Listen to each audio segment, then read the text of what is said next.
So, like Mike said, my name is James Petty, and he took my first 4 slides away from me, so I'll skip past it. So I am the founder of the Chattanooga PowerShell YouTube group. We've been going about 2.5 years now. I'm the coach. It's our second year for PowerShell on the River. It's going to be happening August 9th through the 10th. And I do help organize PowerShell Summit. And so as my real job, I've been working for the Tennessee Valley Authority, Senior Systems Administrator. I've been there since May of 2012. This is my blog. If you want to go read it, that'd be awesome. You want to help me write content, that'd be even better because I'm terrible at that and I procrastinate a lot. Here's my Twitter handle. If you follow me on Twitter, that would be fantastic. That's where I do most of my communications at. And then I'm also a contributing author to the PowerShell conference book. I do have about 20 or so pages on implementing GIA or Just Administration inside of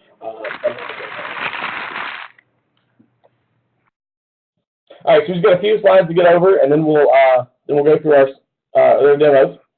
So the first thing you may be asking yourself is, why would you want to implement just enough administration inside of your oh, am I still breaking up? Hello?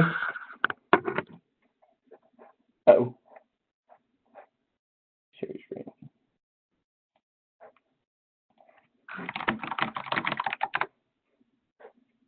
Am I on mute or something? Am I still breaking up? Hello?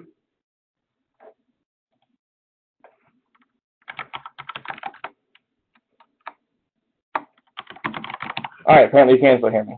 What about in the room? Can I have a thumbs up from somebody maybe? Oh, okay. All right, anyway. All right, so maybe asking yourself, why do you want to implement GIA in your, I'm going to be calling it GIA instead of Just Enough Administration.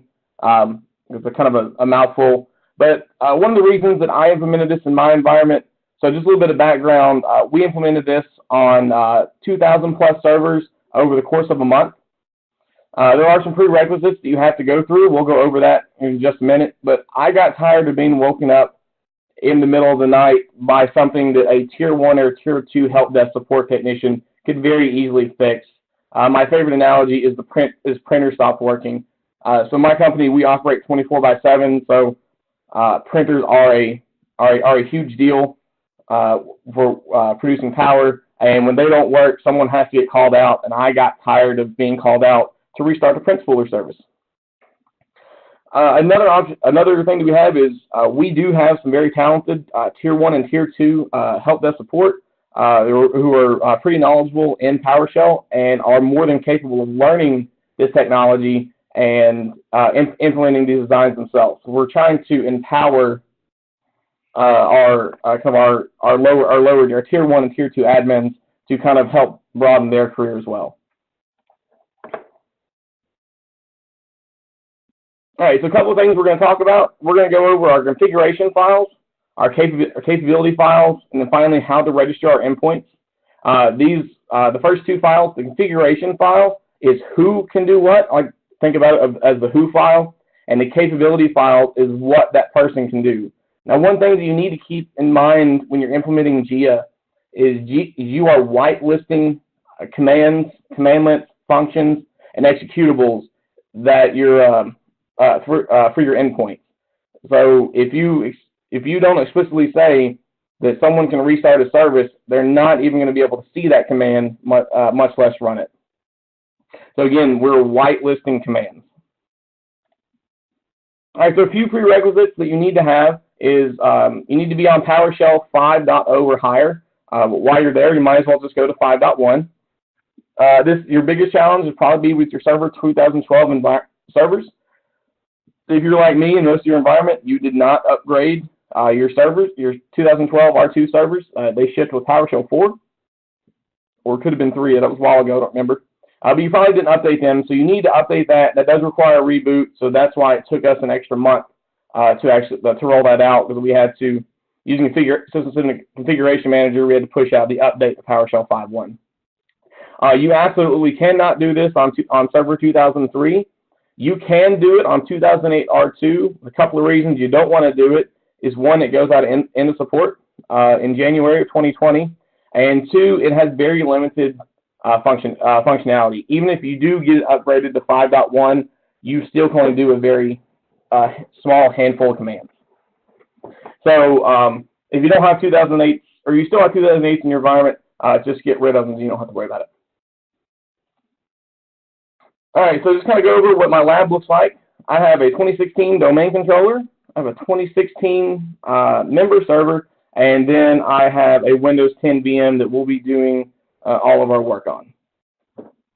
I do have everything kind of running in an isolated Hyper-V environment, but it's a very good simulation of kind of how your production environment would look. All right, and that's all my slides. If I can figure out how to get out of here.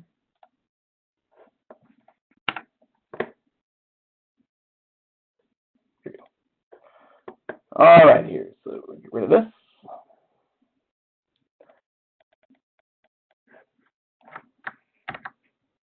All right, can you is that size on the screen good? Need to make it bigger or smaller, or maybe someone wants to type in the chat because I think I'm muted in the room. All right, thumbs up in the room, we're good. All right, so just for easy, for some time saving, I went ahead and saved some credentials here inside inside some variables. As you know, so my domain name is NCC 1701, and I have two users that I'm going to be using, and that's going to be Ted and Marshall. All right, so the first thing that we need to do is GIA is nothing more than a module that resides on a server. So the first thing that we need to do is we need to create a skeleton for a module. So we're just going to make an empty directory. Our module here is going to be called demo. There are lots of different ways to do this. This is just how I chose to do this. Again, all of these items are going to be empty. We're not putting anything in them. They just have to be there, otherwise it's not going to work. So we're creating our directory called demo. We're creating a file or another directory called role capabilities, and then we're creating a file, our PSM1 file, and then our manifest file, our PSD1. So I'm going to be using PowerShell remoting to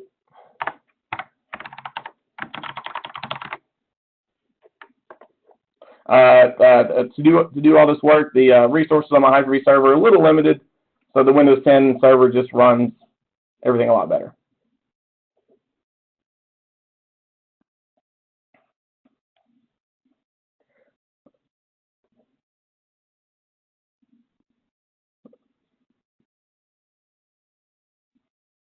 And of course, it's taking its sweet time, so there it goes. All right, so we can see using PowerShell remoting, we are now inside of our server called Enterprise. So we're just going to make these little. Again, all of these files are empty. We're not putting anything in them.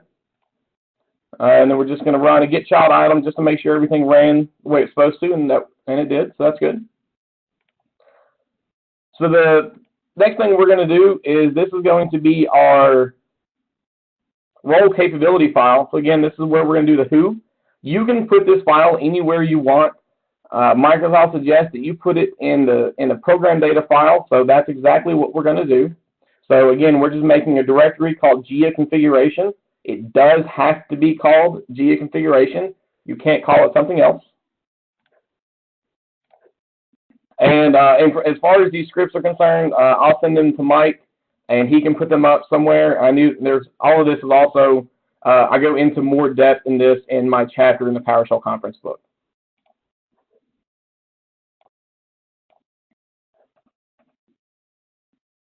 All right, now lucky for us, if you started looking at GIA for a little bit, did a little bit of Googling, you probably saw a lot of people wrote modules with splatting on how to create these configuration files and capability files. And then luckily, Microsoft gave us some really nice modules that will make all the shells for us. It won't do all the work, but it'll do a lot of the heavy lifting for us. So for everything we have here, I'm going to be using splatting. That's simply because, for visibility's sake, so that it all fits on the screen good. you can definitely make this all one ugly line if you absolutely want to.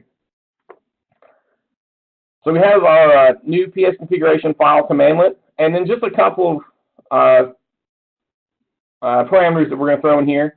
So the session type that we have, restricted remote server, this is the only one you're ever going to use. Why they put other ones in here, I don't know. This essentially says you're making a restricted endpoint. Our transcript directory, this is going to make your cybersecurity people really happy. GIA does have the configuration to dump a transcript. Once the session is terminated, it will dump that transcript onto the local server or onto an SMB share, or I believe I have seen some people who've been able to send it to some kind of a SYN server or a syslog server. I haven't been able to get that work, so there's no guarantees, but at the very least, you can save this file out somewhere. So do you have a transaction history of what happened? One of the most important things about GIA is that the admin, or so in this case, the help desk technician, actually has zero rights on the server. Everything is going to be running as a virtual account. That virtual account changes names every time so that the account can never be hacked, because the account only exists when you need it, and as soon as that session is terminated, the account goes away. You can turn this to false, but that kind of defeats the whole purpose of what we're doing. The role definitions file, you simply, this is going to be who. So in this case, I just have a single user, but this can also be a global group here. And then we also got to tell it what capability does it have. So in this case, our capability is going to be called demo. We'll get to that in just a little bit. But this is just the name of the module that we made up at the top. And then the path is where you're going to save it at. Again, we're going to save it in a program data, GIA configuration. This PSSC, that's Papa, Sierra, Sarah, Charlie. It has to have this extension on it. If it doesn't have that, it's not going to work, and you'll beat your head against the wall for a few hours. And then also something fun that I put in here, you don't have to do this, but as soon as we open the file, we'll see a lot more options of what we can do. But this script the process, this will actually run a script every time someone logs into the session. There's a lot of other things we do. This is kind of something fun that I put in here. So we're just going to run all this. We're going to create our configuration file using our new PS session configuration file command. We're going to send it our splatted information here, and it's going to make all that for us. And then let's take a look and see what it looks like.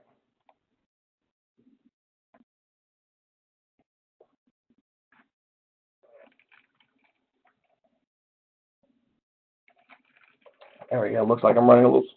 Server's running a little slow. All right. So it just put all the information that I put in there. So everything you do is going to have its own unique GUID. It does this on its own. So don't try to make one. The author, obviously, so I'm running underneath Ted, so Ted's the one that wrote it. Our session type, restricted directory, runs a virtual account, etc. And then this is the most important part. Now, if you want to, one of the best things about GIA is that you can keep changing these things on the fly. So just because I made this here now, I can easily just come in and change this to something else and push save, and then now I'm done. I don't have to go through this whole process again. So if you want to make changes to it, if you want to add another group, you simply come in here, just put a comma, and then put another group name in here, and then save it, and now that group now has access to it. All right, so I'm not going to say changes to this because I'm probably messed it up if I did that. All right, so again, that was our configuration file. So next, we're going to go in here. We're going to look at our capability files. This is where you actually whitelist all the commands. This is where you'll probably spend most of your time getting all this information set up. This is where you'll spend all of your time essentially doing your testing. So what I'm going to do is this is going to make a blank capability file.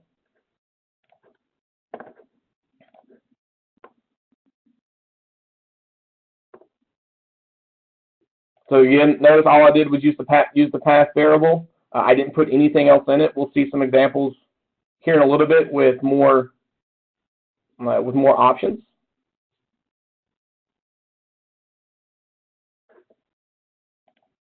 Oh, I did it complete. All right, let's take a look at that real quick. So again, our demo. This is our module that we created, and Microsoft knows best, so we're just putting this module in our Windows PowerShell module folder. All right, so this is what our capability file looks like. Now you'll notice a lot more options here in this. Now by default, all of this is commented out. So you could come in here and start putting everything here. If you want to, if you have your own custom module that you would like to run, you'd like your help desk technicians to have. Maybe you customize the AD module so that it returns specific information, or you wrote a module to work with SCCM. You would import this in here. Aliases. We'll talk about aliases in a little bit. So you cannot see aliases through a GIA configuration unless you explicitly say that they can see an alias. One of the hard spots that we came into when we were doing this is we were used to using CD for change directory as opposed to set child item. So we gave this to our help desk, and they were going through and they're like, I can't change the directory. So we're like, well, yeah, you can. You can use set child item or set location, and they're like, no, I'm using CD, and then they were like, oh, aliases. So that took us about a day to figure out this one little line right here. So most of these are said kind of, you do need to know the difference between a commandlet and a function. You can run the command get command. We'll see that in a minute, so we can see if it's a function or if it's command. You can't put a function up here, and you can't put commandlets down here. Visible external commands. This would be something such as ping or NSLOOKUP. Kind of those other programs that you can run from inside PowerShell. Visible providers, by default, they can only see the file system provider. If you want your whoever you're building this for to have access to, let's say, the registry, you would have to build in the registry provider.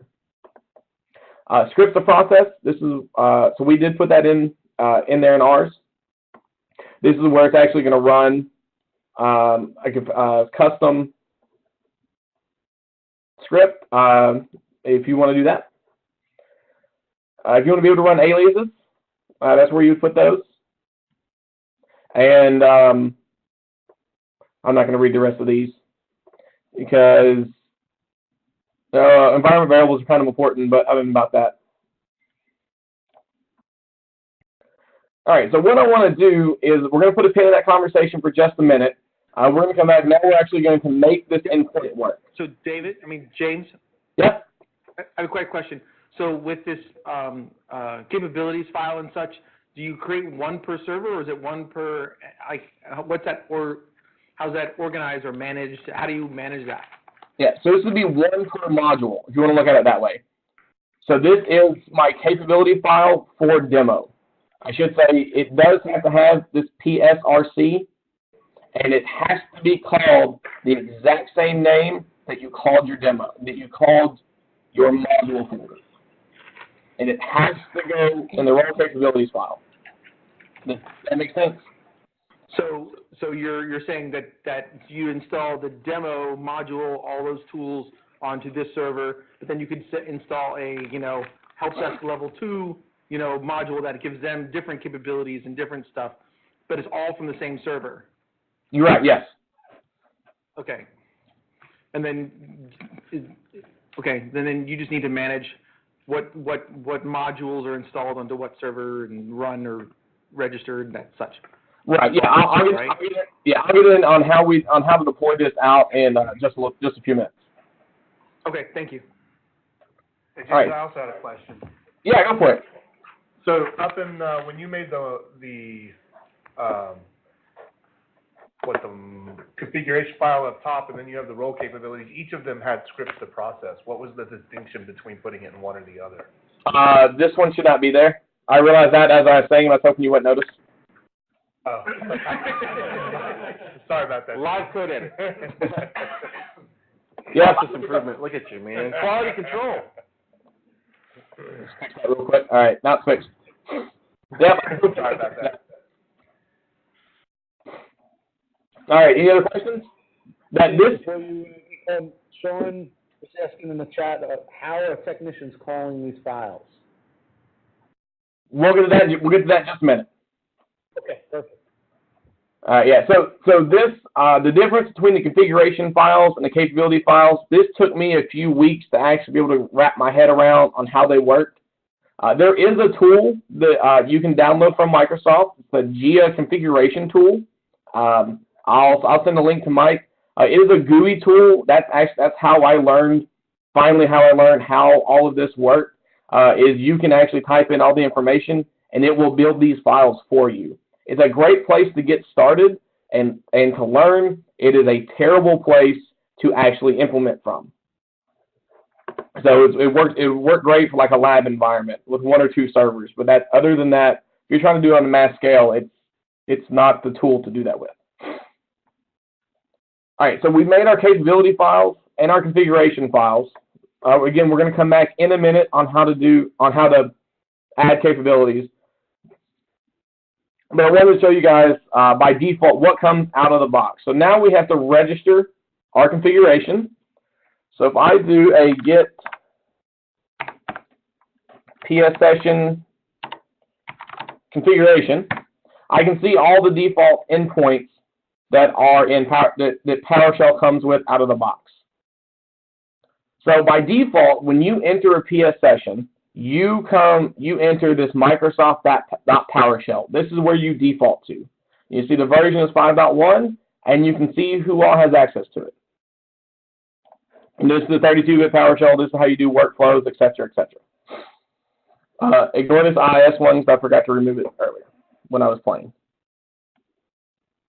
So, but what we're going to do is now we're going to register a new one, actually, and it's going to look just like this.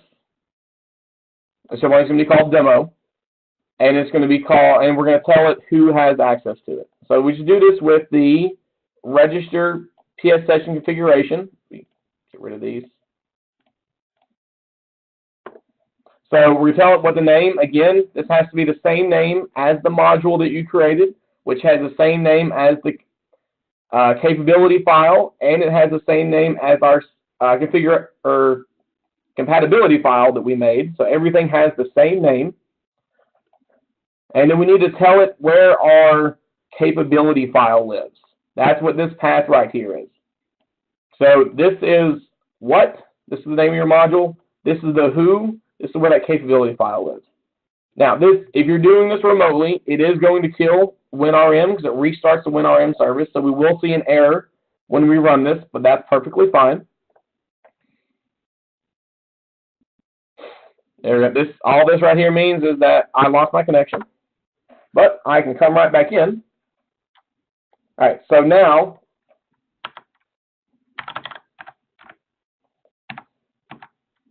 enter PIN. Now we're going to use a different flag. We're going to use this flag configuration name. Now again, this is this name demo that we created. And then we're also going to pass the credentials flag. And then that's going to be again, this is just a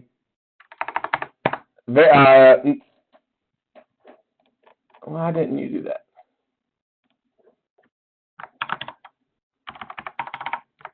All right, so we're just going to pass it this.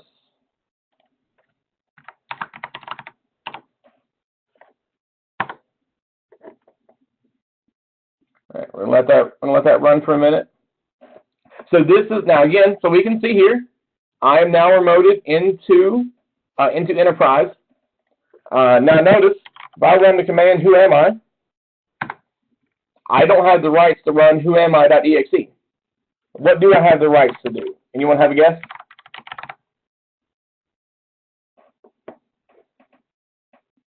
I can't see the chat, so I don't know if it's in there or not. But Yeah. Read the directory. All right. So by default, these are the commands that you get by default. These are called the PowerShell common parameters.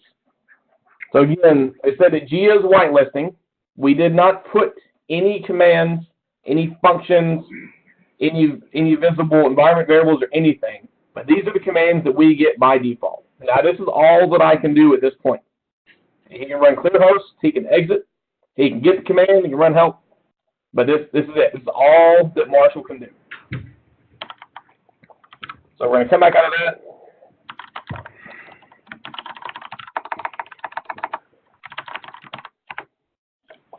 All right, we're going to come back in as Ted. Now we can see I'm Ted. All right, now we're going to make some changes to our configuration files. An important thing to note, you only have to register a capability or configuration file once. You don't have to do it multiple times. I take that back. If you change the capability, you have to unregister and re-register. If you change I get these confused. If you change the capability file, you don't have to re-register. If you change the other one, then you do have to unregister and re-register. Yeah, this guy. All right, so now we're going to add some commandlets here. So again, we're going to just tell it where to save it. Now I'm just overwriting the same file and over again. We could easily append to it. So now I'm going to give Marshall the rights to get process, get service, and restart computer. So that's a good place to for a level 1 technician to start with. And then this is what that looks like. Visible commandlets. Each one, you can do single or double quotes, separated by comma.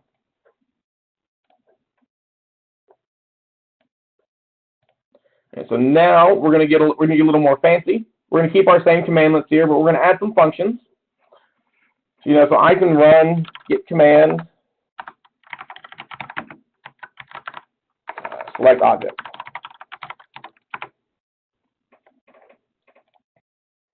All right, so we can see this came from the Microsoft PowerShell utility. So I'll get to that here in just a little bit. But all right, let's see, command. I got him in the wrong spot. Let's see if that still works. Anyway, so we added some visible functions here that disables. Let's say one of the other things that we kept getting called with were developers calling in the middle of the night saying that their scheduled task didn't run and the executive's report's not going to work tomorrow morning at 8 o'clock when they have their daily briefing. So, of course, we would have to come in, restart the scheduled service or the scheduled task, kick that off and let it do its thing, and then take another 30 minutes to go back to sleep. So at that point, I've already lost an hour of sleep in the middle of the night, and I'm already not happy. So we're going to give our help desk technicians the ability to start a scheduled task or stop a scheduled task, and some other fanciness here. So again, I'm overriding this. You can easily edit this in Notepad++, or here in the ISE or any your favorite text editor. It's essentially just a text file at this point. All right, so we've added this here underneath visible functions. All right, now we're going to exit here our session. And then we're going to, I may change this at the last minute, so it should work. So we're just gonna hold our breath, and there we go. So now Marshall can do a lot more than he could do before. So before he could just clear the host and a few other things. Now we have the start scheduled task, stop scheduled task. We can get all the processes. Now, something that we didn't do in here, we could get very granular in this. We could say that Marshall is only allowed to restart or only allowed to get the print spooler service. We could add parameter binding to this. That is something I go over in the PowerShell conference book. I don't think I have enough time to go over this, nor did I write any demos for it. But that is also something you can do, so you can restrict the parameters that a person can use as well. Something to note, inside of a GIA session, tab completion does not work. So they have to know how to write the command out the entire time. Now, if you want to get into implicit remoting, you can make tab completion work. It's not that difficult, but it is kind of time consuming. So we just told our help desk technicians that it's not going to work. And then we just kind of went on with it from there. So again, tab completion does not work inside of a GIA session.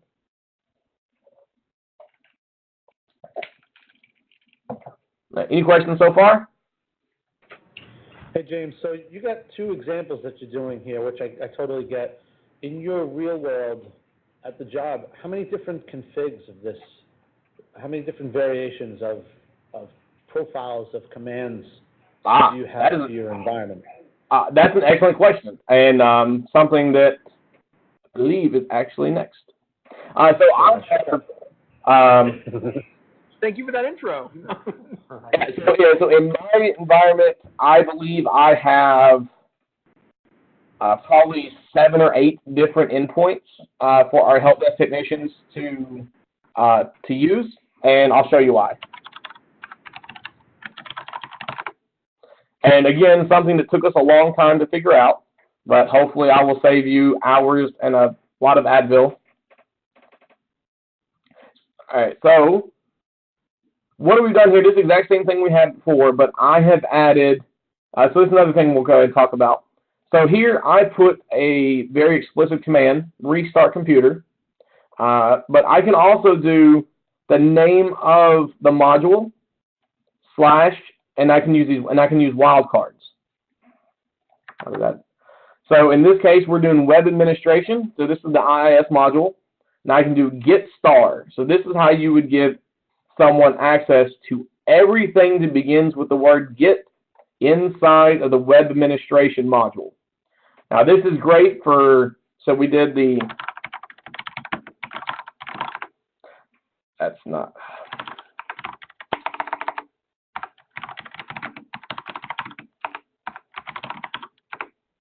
so one of the things I have at the top of every one of my GIA configurations is this Microsoft PowerShell utility.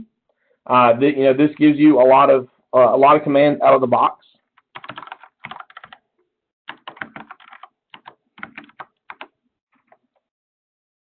So what I've done is I have put, so instead of web administration here, I simply have Microsoft.PowerShell utility / get star. Because I don't care if my help desk technicians can see if they can get everything. They can't do anything with the data. They can't export it out because they don't have rights to do an out file and export CSV. The worst they can do is take a screenshot of it, of the processes, or the host name, or to actually see what kind of objects something is pulling out. That's the decision that we made. I'm not saying that's the decision that's right for every company, but that was the decision that was right for us. So instead of writing each one of these out, we did the PowerShell utility.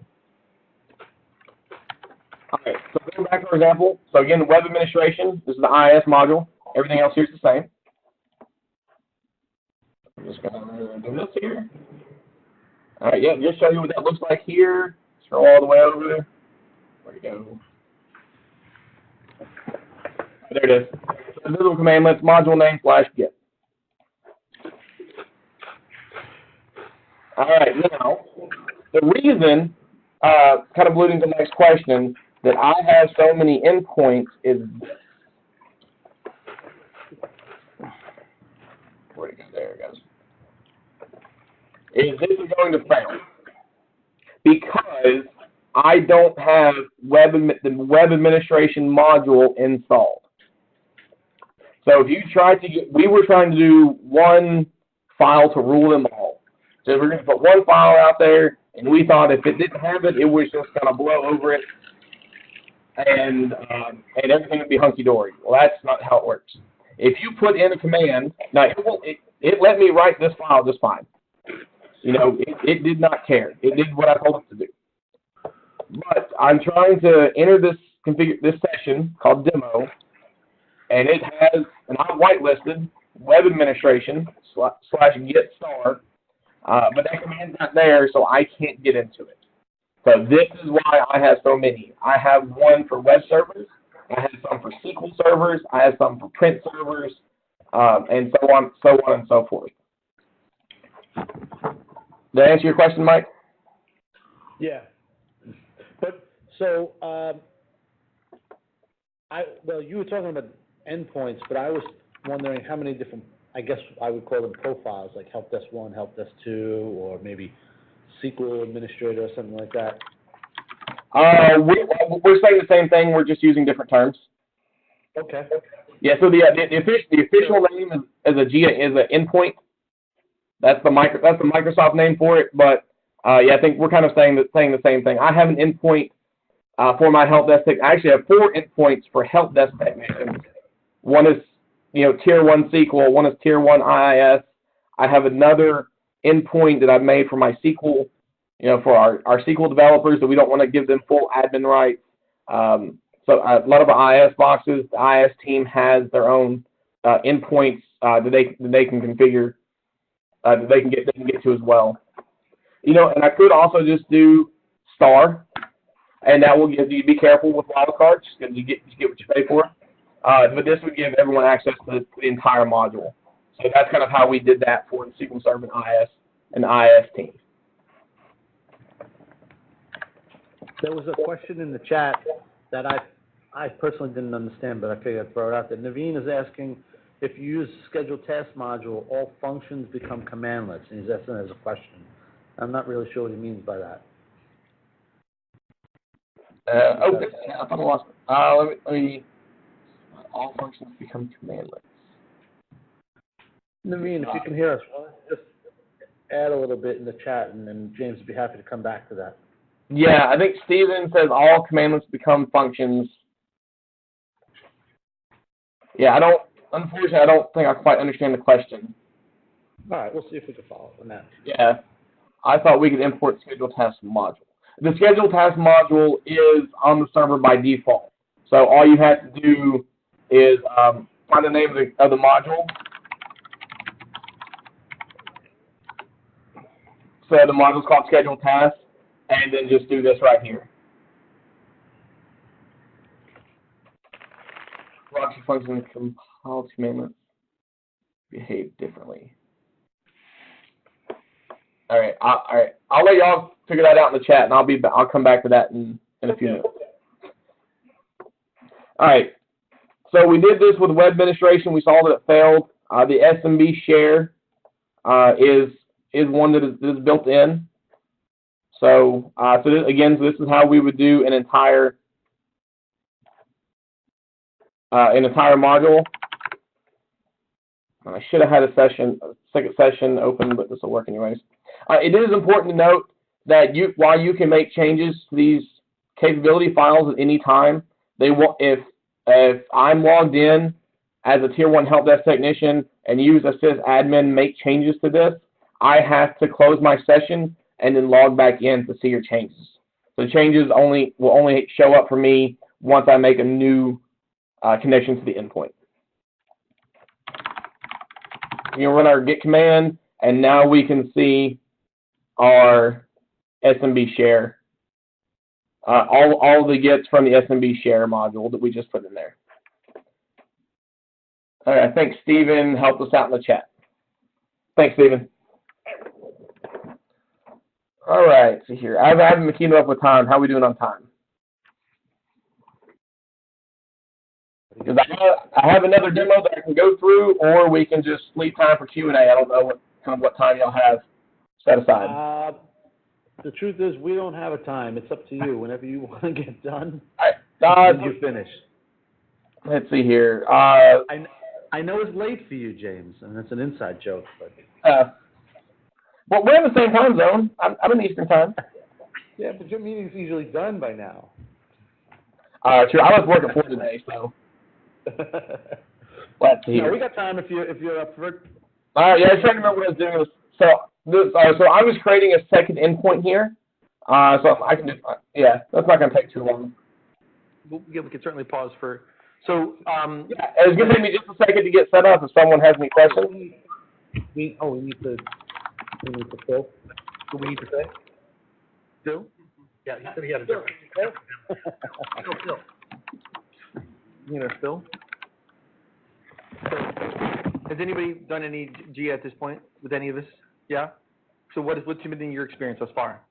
It was a little deep to get started, a little bit of a steep learning curve, but it's pretty cool once you get it going. You basically have this layer of delegation where people who don't have full admin rights on the box can now run specific stuff. I feel like I'm a little nervous about being in control of whitelisting the commands, right? Because basically if you let them in and run anything that, you did a wild card that is wrong, now they can run whatever as admin.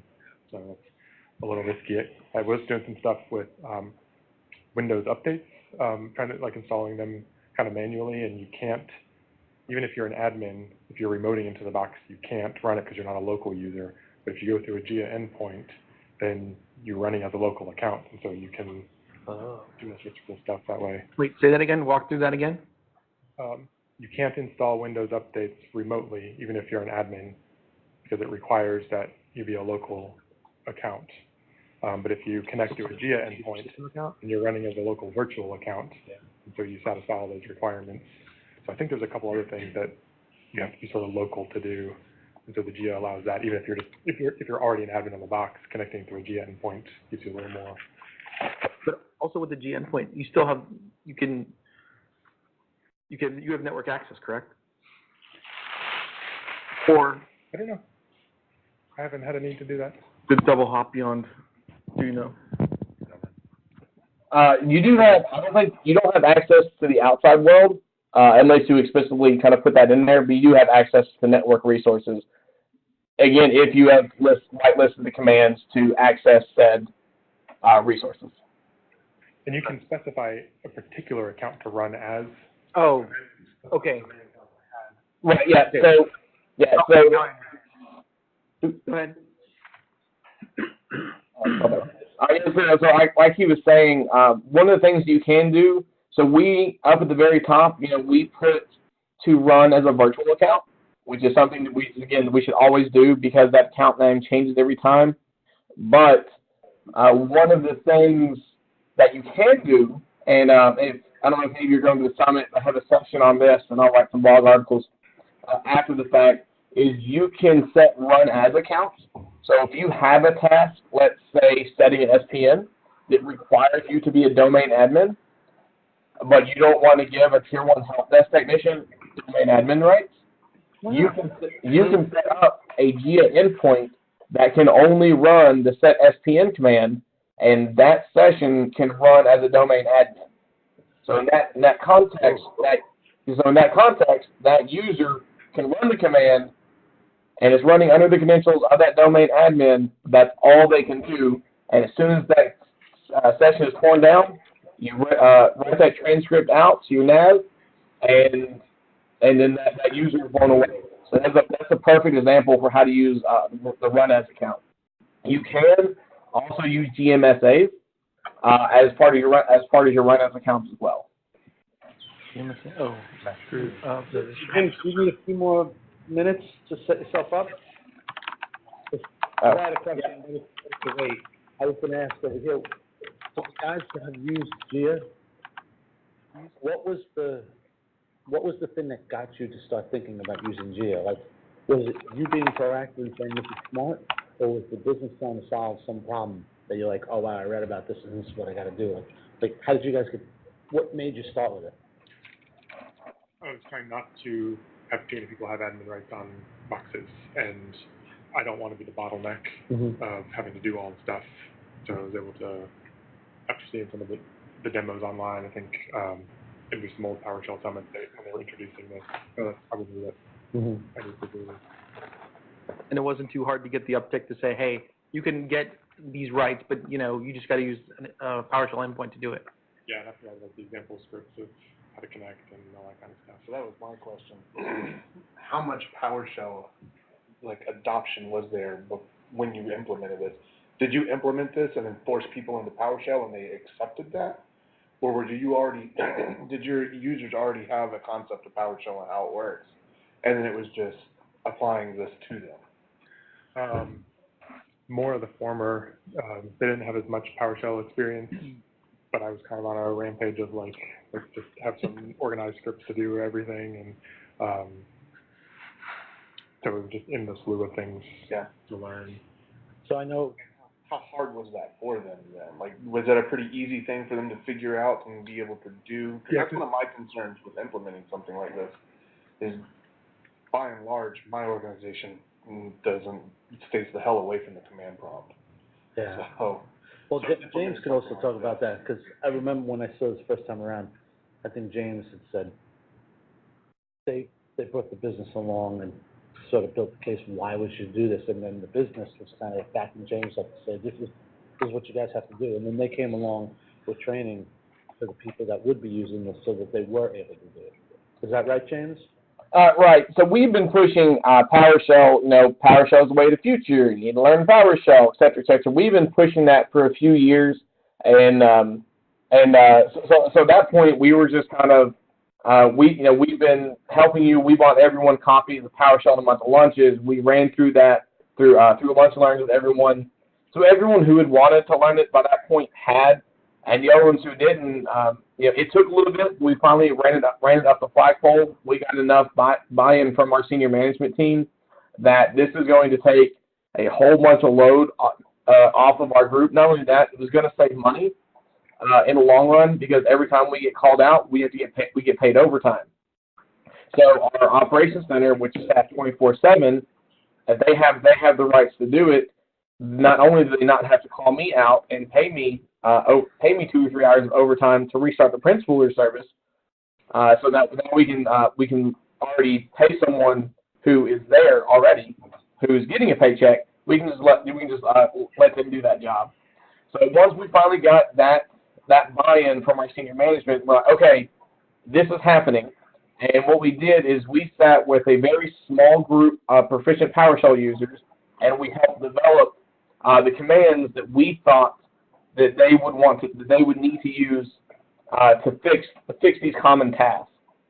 So first we started with, what common tasks do you see, kind of alerts do you see coming out of SCOM or whatever your monitoring tool is.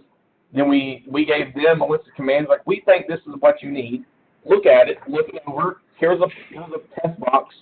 Go play. So the few that were PowerShell savvy, that's what they did. And then they came back with a whole list of commands that they wanted added for one reason or another, like where object, for instance. Select name where, name like star James star.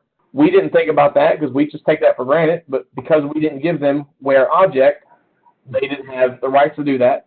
They didn't have the question mark, so the question mark's an alias. So we kind of had to walk through that. And eventually we said, okay, we drew a line in the sand, and we said, from this point forward, you're not allowed to call us out for these types of events. We help them write their documentation on their wiki, on their SharePoint. And from that point, we're like, if they call us, we're like, I'm sorry, you have the rights to do this. Let me know if you need help. And then after that, it just kind of went from there. And now the list, we probably get a request once a week to add this command or that command to their profiles. So we did have to draw a hard line in the sand, but we took a while. But we did finally get our senior management to approve on that, or to approve that. And James, I have a... Yep, go ahead. Sorry. No, you were talking. Go ahead.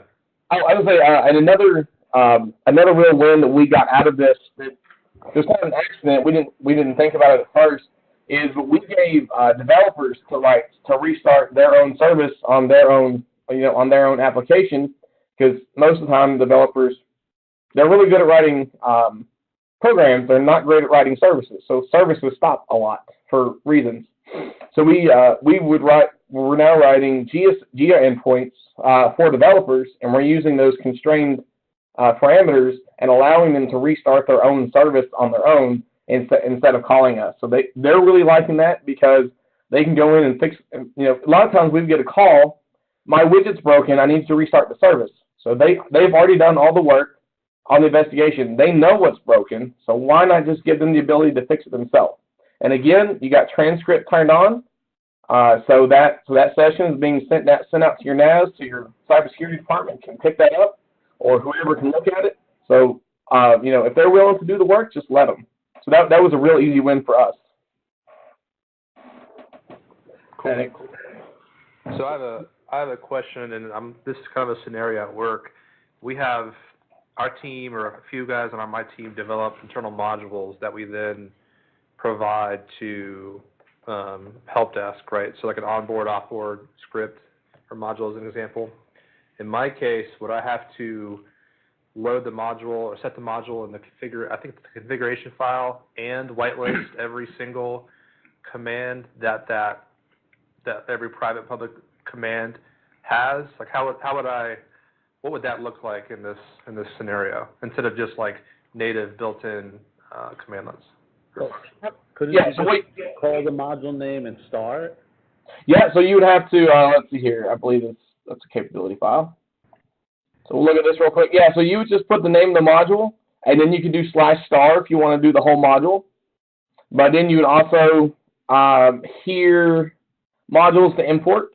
So you'd have to make sure that module is installed first on the machine. Then you would just do, my company module right here. Make sure it's not commented out, but just put it in right here. And then from there it said module name, *, and then now they have access to the whole module.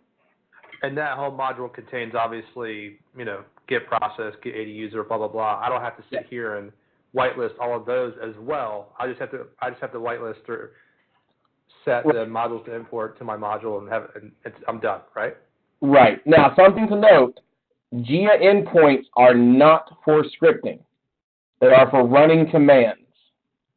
So it's kind of a big difference.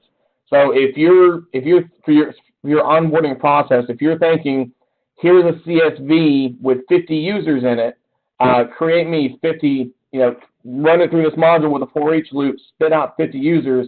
GIA is not going to work for that. GIA is not cannot be used for scripting. It can only be used to run commands. So you have to weigh the pros and cons for that for your environment, but you do have to keep that distinction. In mind. Do you run? Have the ability to run scripts at all from a GIA endpoint? You can run predefined scripts. So here we have. It's one of these. I don't remember which one it is off the top of my head, but you can give them access to scripts to run. Predefined scripts, but you can't write your own script. Well, I don't. So you can't write a function and provide that? Yeah, I thought that's the whole point of. Maybe I'm confused. So the admin, you as the admin could write a function, and then that function could be visible. But if that, let's just say I'm going to use Active Directory for an easy one. So they could run get AD user or new AD user and use all those commandlets. But even if you gave them access to that for each loop or to the for each command and try to run that through, it would, I guess theoretically it would work, but you're bypassing all the security around it. Because when you do the for each loop, and you do this, so these brackets is called a script block. And from here, you can't whitelist what goes in a script block. So they can put restart computer in here, and off it can go.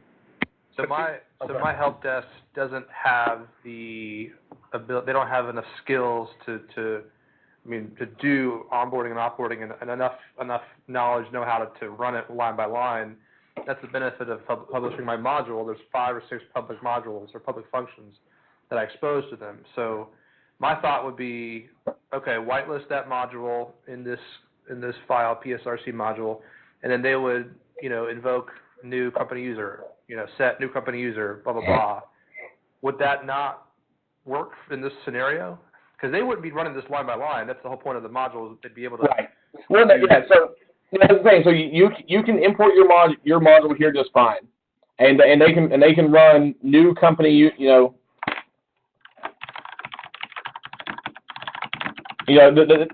can run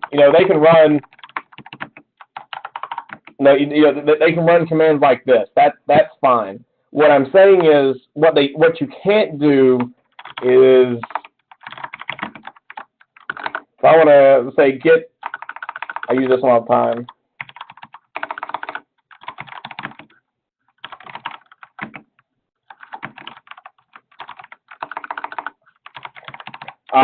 So like this, you can't do this. Right. So at this point we're switching from running commands to writing scripts. So they can stop process Tomcat 8 and they can get it, but they couldn't get the process and type that to stop. At that point, we're starting to write scripts, and that's where GIA starts breaking. Okay.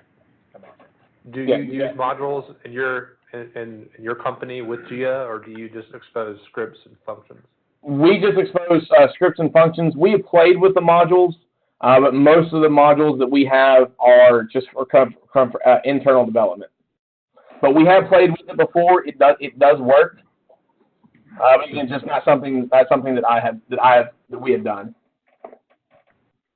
So James, we got a little bit off on a rabbit hole here, which is fine, but I wanted to just say that there's some people who commented as well. So if you have 30 seconds, rather than me reading it off, peek at the chat and see if anything is related to this before we go away from this topic. Yeah, some commands you might have to use. TJ, so you have to use the full command. So we can't use shortcut unless that's where the alias is. So unless you give someone the option to run GCI, instead of get child item, they're not going to be able to, they're going to have to run get dash child item. This is TJ here, actually. You're super quiet. No, we're reading. So what I was referring to actually was the fact that, like for instance, select object. If you look at the proxied function that you have in select object inside of a GIA session, there are actually some parameters that aren't available with the proxy function. So if your stuff is using that particular parameter, the only way you can use it inside of the module or inside of, I guess this is only if you're using the modules, but you would actually have to use the fully qualified module name of select object. Does that make sense? Right. Yeah. I think I'm with you there. Yeah. I know. I haven't done much with proxy functions. I do know they kind of gave us a little bit of a problem. So we just kind of said it was you don't need that, and just kind of went on with it. I think it's kind of how we settled that one. I do remember reading that those proxy functions do give you some problems.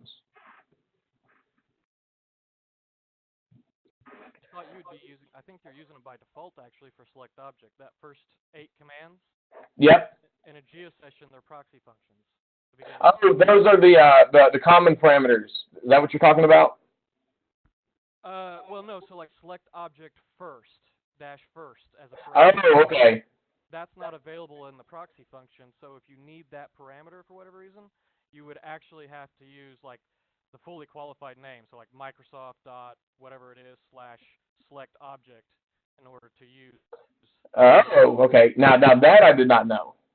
But yeah, I'm talking about specifically, so the GIA ones I've written is where you actually create like a module and you put the I guess it's what you're doing here with the demo, yeah. You have the role capabilities folder. But yeah, I mean, I've ran into that and it took me a while to figure it out, and I just put in the fully qualified name for it and everything starts working. But that means you're no longer using the proxy function internally. You're directly using the select object command at that point. Right, okay, yeah, that makes sense.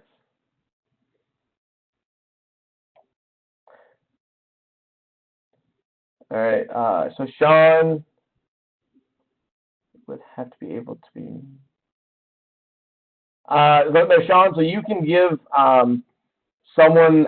So I guess Sean was asking if someone can run a script. Does it have to be a Gia module? You can give someone the ability to run a specific script.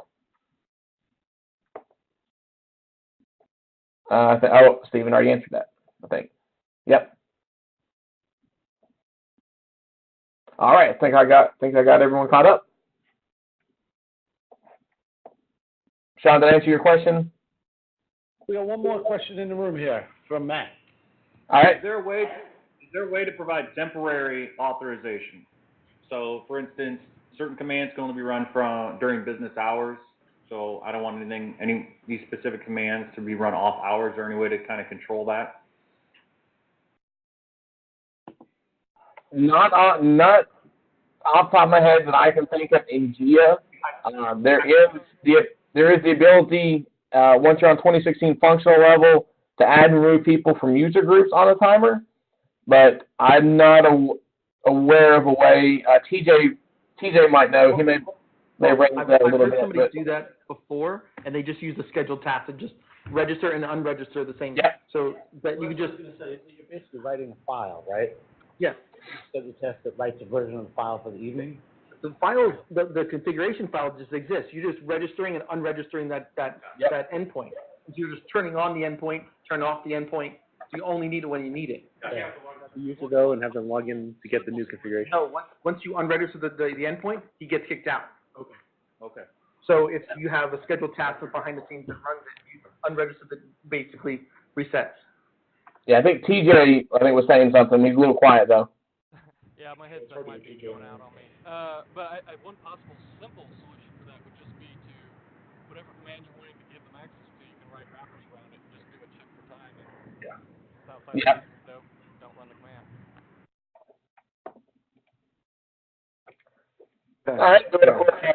All right, so I think it's already 8 o'clock here, so I'm going to run through this demo here just real quickly. So what we're doing is, this is actually going to show 2 things. So I'm going to create just another capability file here. So we call IIS. I need to run so I have to make my module. So we won't go through all of this. We've already seen all this before. One thing to take note of is I'm now using Ted instead of Marshall. Now remember, so Ted is a domain admin. So I want you to keep that in mind. So we've done that. I've already installed a web administration role. So we're going to register our endpoint. I'm going to get kicked out of WinRM, which is perfectly fine.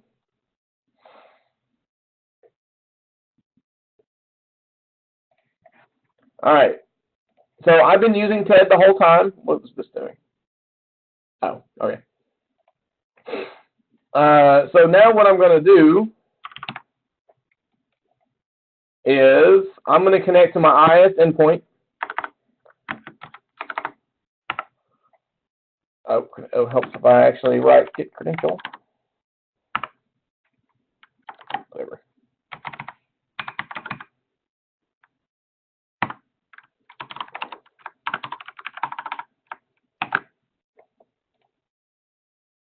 Oh, helps if I put the right slash in there, doesn't it? All right. So again, we've been using Marshall the whole time. So now we're using Ted. Ted is the domain admin. Ted is the one that's been doing all of this work. What happened here?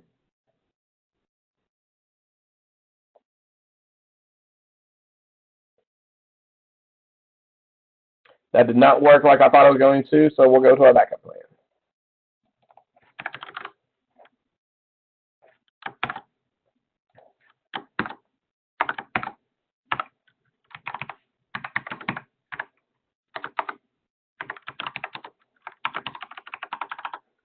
So I changed this at the last minute, and I have a typo somewhere. And what's going on here? All right. So this is exactly what was supposed to happen. So again, Ted is the domain admin. We've been using him to do all this work. But when I tried to access the demo configuration, he got denied access. access is denied as a domain admin. So again, this is how you can help your cybersecurity folks, kind of help them get over the hurdle of trusting GIA. So you can only get, so we can so again, we're whitelisting who can do what, and we're whitelisting who, and we're also whitelisting what. So let me just go, we'll go back in here and just look again.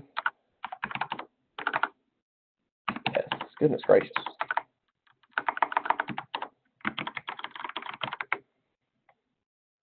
So we'll just look one more time at our session configurations. We'll see that the IIS one was registered. I just have a typo in that file somewhere.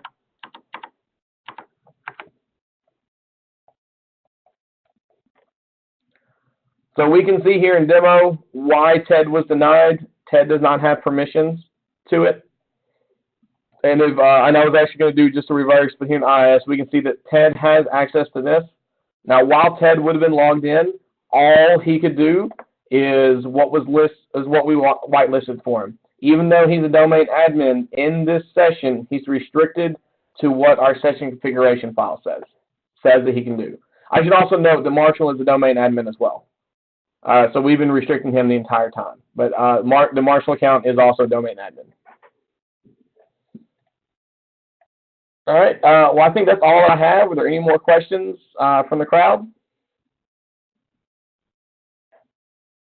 Windows, is there any push at all to bring this all over to Linux?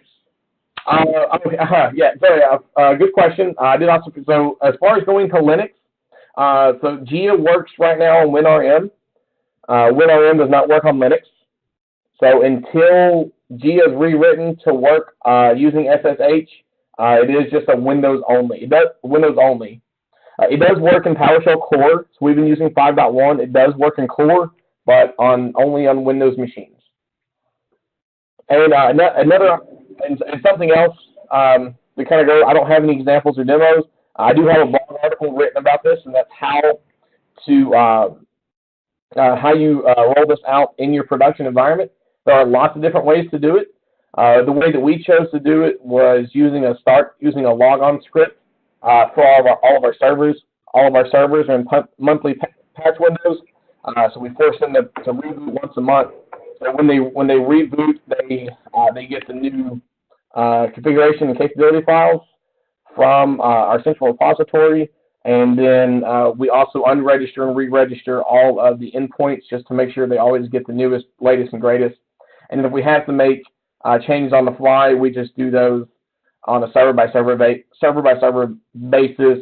Or in the past, we have also used the invoke command to run it against a handful of servers at once. So again, all of that is on my blog, as well as in the PowerShell conference book, with example scripts on what our GPOs look like. Wouldn't you just leverage pseudo templates? What was that? I say for Linux, wouldn't you just leverage pseudo templates to do something similar as far as functionality? I know nothing about Linux, so I cannot anticipate this with any form of integrity. Correct. Yeah, you still have to connect to SSH, but then as far as commands you're able to run, you can get very granular in the pseudo template as far as like commands and options. So It's probably sudo and SE Linux. Mm-hmm. Right. If you're good at SE Linux, you are God. In other words, all this stuff, this capability probably already exists in Linux anyway. I look at this and I compared it to pseudo templates. That's kind of how I refer to it, as like kind of help me understand it. Yeah.